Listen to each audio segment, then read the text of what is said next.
નમસ્કાર, આપ જોઈ રહ્યા છો સ્પાર્ક ટુડે ન્યૂઝ। સુરતમાં વહેલી સવારથી જ વરસાદ પડી રહ્યો છે। નીચાણવાળા વિસ્તારમાં પાણી ભરાયા છે। કતારગામ અમુક વિસ્તારમાં પાણી ભરાયા છે। સાથે જ વેર રોડ, સિંગલપુર રોડ, આથી મંદિર રોડ વિસ્તારમાં પણ પાણી ભરાયા છે। મનપાની પ્રી મોન્સૂન કામગીરી છતી થઈ હોય તેવું લાગી રહ્યું છે। રસ્તા ઉપર ઠેર ઠેર પાણી ભરાતા વાહન ચાલકોને અને રાહદારીઓને હાલાકી પડી રહી હોય તેવું નજરે પડી રહ્યું છે।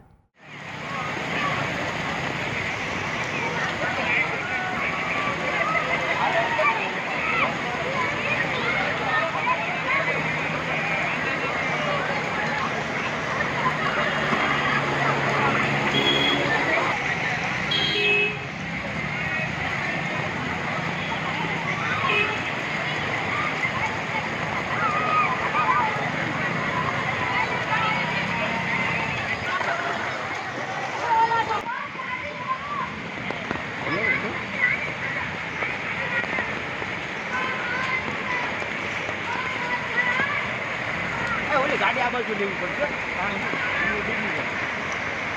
આગળ ડૂબી જવાનું ઉભો રહે ને